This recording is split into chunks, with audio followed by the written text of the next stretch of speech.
مولاي صل وسلم دائما أبدا على حبيبك خير الخلق كلهم مولاي صل وسلم دائما أبدا على حبيبك خير. بسم الله الرحمن الرحيم.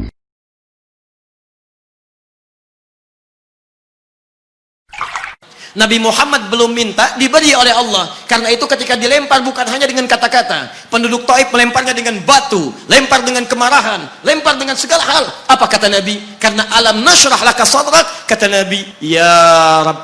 Ketika dua malaikat penjaga bukit mengatakan, angkat tanganmu Muhammad, mud yadaika ilas sabah, angkat tanganmu ke langit dan mohonkan kepada Allah supaya kami angkat gunung Taif untuk menghimpit mereka yang tidak punya sopan santun itu.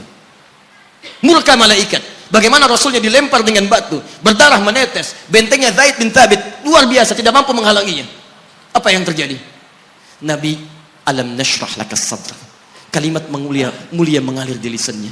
La, mohon jangan lakukan itu. Fa innahum qaumun la ya'lamun. Mereka hanya belum mengetahui saja. Saya bermohon kepada Allah, kelak di bumi Taif ini akan nampak laki-laki, perempuan, besar, kecil, tua, muda yang akan mengatakan beriman kepada Allah dan Rasulnya. Lalu lantas beliau berkata kepada Allah dengan kalimat yang mengalir syahdu, dengan darah yang masih mengucur, dengan kalimat yang berbelas kepada Allah, Ilahi, ila man takiluni, am ila ba'idin yu'limuni, a ila qaribin yu'zini, fa ana radin ya Rab, ma lam taghdab alayya, la hawla wa la quwwata illa billah. Ilahi, duhai Allah, ila man takiluni, setelah dari sini yang saya dilempari, saya dihujat, kemana lagi engkau akan antarkan saya? A'ila qaribin yu'zini, apakah ke tempat yang dekat dari sini dan saya akan disakiti lagi? Am ila ba'idin yu'limuni, atau tempatnya masih jauh yang harus saya tempuh, tapi di tempat itu saya akan dihinakan lagi. Ana radin, saya ridha ya Allah, malam taghdab alayya, sepanjang engkau yang tidak murka kepada saya. Alam nashrah laka sadrak. Manusia melempari, radin. Manusia menghujat, radin. Malam taghdab alayya, sepanjang engkau tidak murka kepada saya. Muhammad sallallahu alaihi wasallam. Musa berkata, wa yassir li amri, ringankan urusanku. Muhammad sallallahu alaihi wasallam dengan segala kemuliaannya turun ayat, wa nuyassiruka lil yusra. Wa nuyassiruka lil yusra. Karena itu Nabi Rasul dulu mukjizat tampak di depan mata. Ada yang menghidupkan orang mati dengan menyebut kalimat Allah biiznillah, biiznillah. Sampai maaf teman-teman sekalian, mukjizatnya ada, Rasulnya ada, di hadapannya Allah mau dicari dan dibunuh juga. Muhammad sallallahu alaihi wasallam, wa nuyassiruka lil yusra. Tidak banyak mukjizat seperti nabi-nabi dahulu, dengan turunnya satu mukjizat beriman kepada beliau sallallahu alaihi wasallam, bahkan nyaris orang-orang yang tidak pernah melihatnya. Lihat umat masa lalu. Kaumnya Musa, Musanya kelihatan, mukjizatnya bagus, tongkat dilempar jadi ular, tongkat dipukulkan ke batu keluar 12 mata air. Quran surah kedua ayat ke-60. Apa yang terjadi? Umatnya masih belum mau beriman juga. Nabi Isa alaihissalam masih kelihatan, orangnya ada, nabinya ada, mukjizatnya ada, rasulnya ada, libat luar biasa, mukjizatnya luar biasa, istimewa. Tapi apa yang terjadi? Dicari-cari nabinya mau dibunuh, belum beriman juga. Muhammad sallallahu alaihi wasallam spesial. Perhatikan. Kalau orangnya kelihatan Anda yakin, Anda beriman, itu wajar. Muhammad sallallahu alaihi wasallam, ada orang yang tidak pernah melihatnya, tidak pernah menatapnya, mimpi pun belum tentu berjumpa dengannya, tapi mau beriman kepada Muhammad sallallahu alaihi wasallam. Antum pernah melihat Nabi sallallahu alaihi wasallam? Berjumpa dengan Nabi sallallahu alaihi wasallam?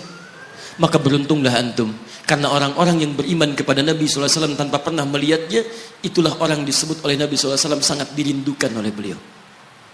Satu kali beliau duduk dengan para sahabatnya mengatakan, ana mushtaqun bi ikhwani, saya sekarang sedang merindukan saudara-saudara saya.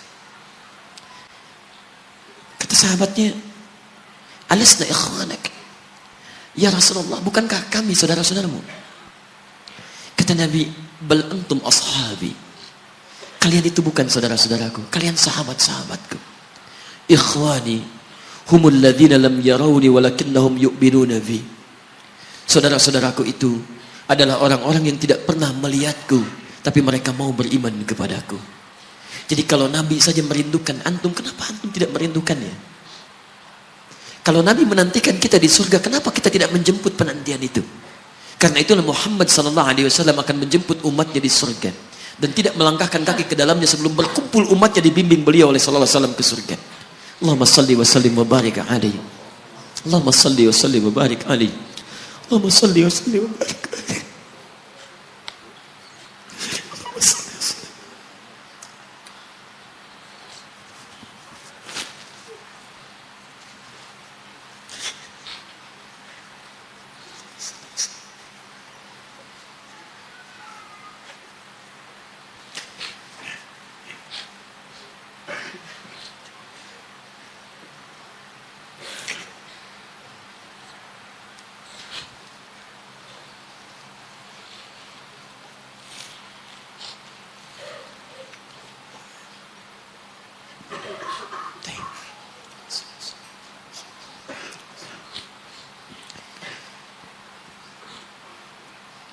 Maka diturunkanlah kemudian hudan yang terakhir. Diharapkan dengan hudan ini mengantarkan semua umat Muhammad SAW yang mau beriman dan mengikutinya ke surga. Karena Rasulnya spesial, umatnya spesial, maka diturunkan di waktu yang spesial dengan petunjuk yang spesial. Quran surah kedua ayat 185. Syahrul Ramadan alladzi unzila fihi al-Quran. Di bulan Ramadan turunnya bulan Ramadan, bulan spesial. Unzila fihi al-Quran, diturunkan Al-Quran. Apa fungsi Al-Quran itu? Ternyata bukan bacaan biasa, bukan koleksi yang Anda simpan di pinggir-pinggir masjid atau terletak di atas-atas dipan di rumah Anda. Maaf, hudan. Lihat ayatnya. Syahrul Ramadan alladzi unzila fihi al-Quran hudan. Hudan. Petunjuk kita. Sumber kebahagiaan kita. Sumber ketenangan kita. Sumber capaian terbaik alam kubur kita. Dan petunjuk yang akan mengantarkan kita ke surga. Dan hebatnya, kalau yang umat-umat dulu itu terbatas sifatnya, tidak pernah disebutkan linnas. Suhuf Ibrahim wa Musa. Daud untuk kaumnya, Musa untuk kaumnya, Isa untuk kaumnya. Tapi Muhammad SAW hudannya linnas, untuk semua manusia. Jadi tawaran Quran, Allah menginginkan semua manusia yang kembali ke surga. Cuman kadang-kadang sayang, maaf teman-teman sekalian, saya tegaskan kepada Anda, ayat ini tegas memberikan isyarat bahwa hidayah Allah ingin diberikan pada semua manusia. Jadi kalau kita lihat keterangan Al-Quran, seharusnya tidak ada satupun manusia yang tidak dapat hidayah. Semua dapat. Cuman masalahnya, ada orang yang diberikan tapi dia tidak mau mengambilnya. Ini masalahnya. Hidayah itu bukan persoalan mendapatkan atau tidak. Persoalannya ketika Allah berikan, Anda mau ngambil atau tidak, itu masalahnya.